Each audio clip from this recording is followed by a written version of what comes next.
to time, but the garbo of pop has emerged from the shadows. Welcome to Kate Bush.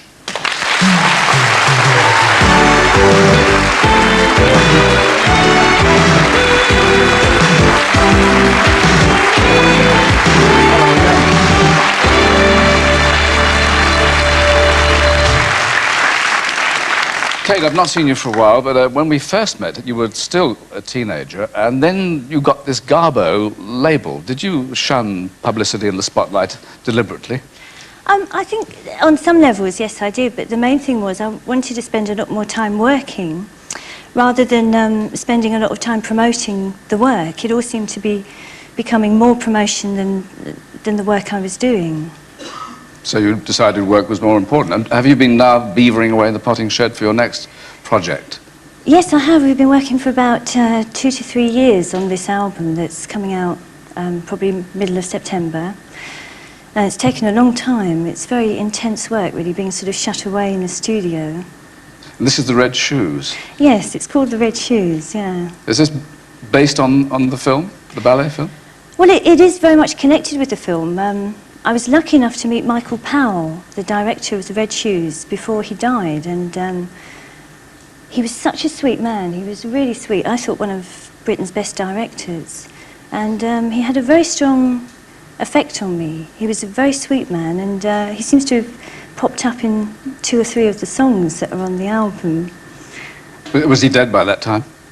By the time I was writing the songs, yeah. But, posthumous recognition. Yes. Because your first #1 in '78, it was inspired by a classic, of course, Wuthering Heights, and we talked about that on a little program called Ask Aspel. With her first hit. What was the inspiration for Wuthering Heights? Simply the story? Well, I hadn't read the book. That wasn't what it inspired it. It was a television series they had years ago, and I just managed to catch the very last few minutes where there was hand coming through the window and blood everywhere and glass. And I just didn't know what was going on, and someone explained the story. It was just hanging around for years, so I read the book in order to get the research right and wrote the song. And that had just stuck in your mind all those years? Yeah, it seemed so strong.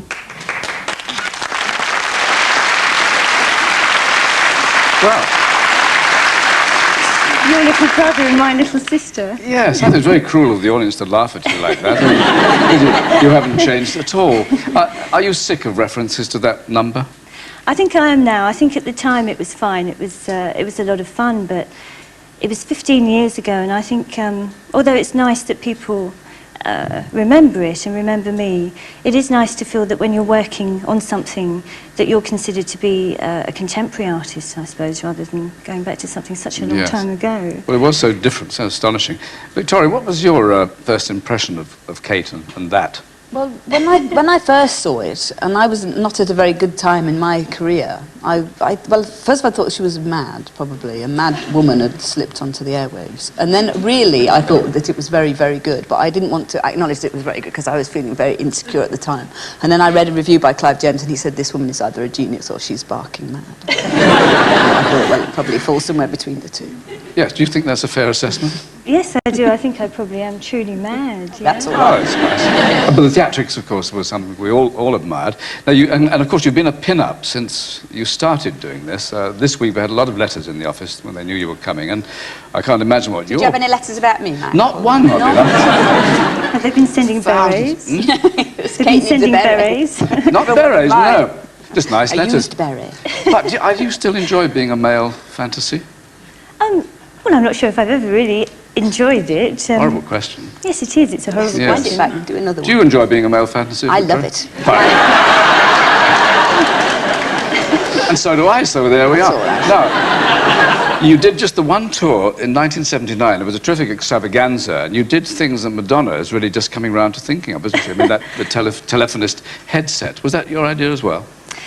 Well, as far as I know, it's the first time it was used live, because I wanted to be able to move around and dance and use my hands. And at the time, the sound engineer that we were working with came up with the idea of actually adapting a coat hanger. He actually used a coat hanger and opened it out and put it into the shape. So that was the prototype. Madonna wouldn't use a coat hanger. That's probably the difference. Yeah. She would insist that it was done properly. Except for opening a car with, probably.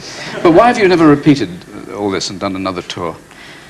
Well, I did enjoy it. I think a lot of people think I didn't actually have fun, but I did. It was great. But I think I found it a bit overwhelming, as well as it being very hard work physically. I think it was a bit rough for me being so exposed publicly. I found that a bit rough. And then I suppose I wanted to just retreat and work. It did all come with a rush, didn't it, of course, at the beginning? Yeah, those first few years were very intense. Yeah, Yes. It was quite overwhelming, really. What about the image of this vulnerable pre-Raphaelite girl? Is this a pure invention? Well, I think everyone's vulnerable on some level, but pre-Raphaelite, I suppose that's probably a lot to do with Wuthering Heights. I think a lot of people. I mean, do you live in a Gothic mansion with candelabra? No, not at the moment. No. You mean you have? I'm planning to. Oh, that's nice. Can I ask, what's your style in decor? Oh, it's like Kate's. I live next door to her. The same. Yes. Similar.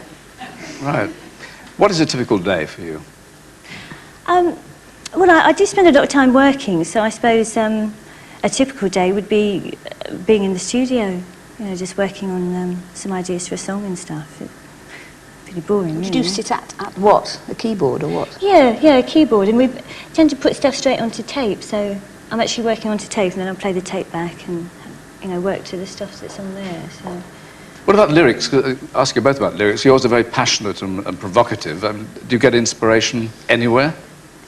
I think it is elusive stuff, but I think really the biggest inspiration is people. I think people are just so inspiring. They're fascinating and wonderful, and I think, you know, that nearly every idea that a person has had has probably at some point come from another person. And I can't think of you giving a different reply. No, That's not going really- to. No, going to give the same reply. Absolutely. But things do come from people. What else is there, really? If you're going to talk about any sort of human relationship, comedy or whatever, it has to be based in life, so it has to be based on people. But do you always do the housework first and put off writing? I've read you do that. I don't put off. I mean, I do, you know, I do deal with poo first. That's always that's what's the priority with the babies. As Do baby the poo, Kate, you do the understand. poo, and then do the writing. Yeah, I didn't like Kate. I'm in an office all day, just doing, you know, trying stuff out. I do it the other way around. I write and then have a Then poo. poo, yes. Yes. I'm sorry about that. It's time for... That's why you're not a male fantasy, if I might say so. We're going to have a break now. Kate will be singing for a warm glass of white wine later, but in a few moments we'll have Lenny Henry.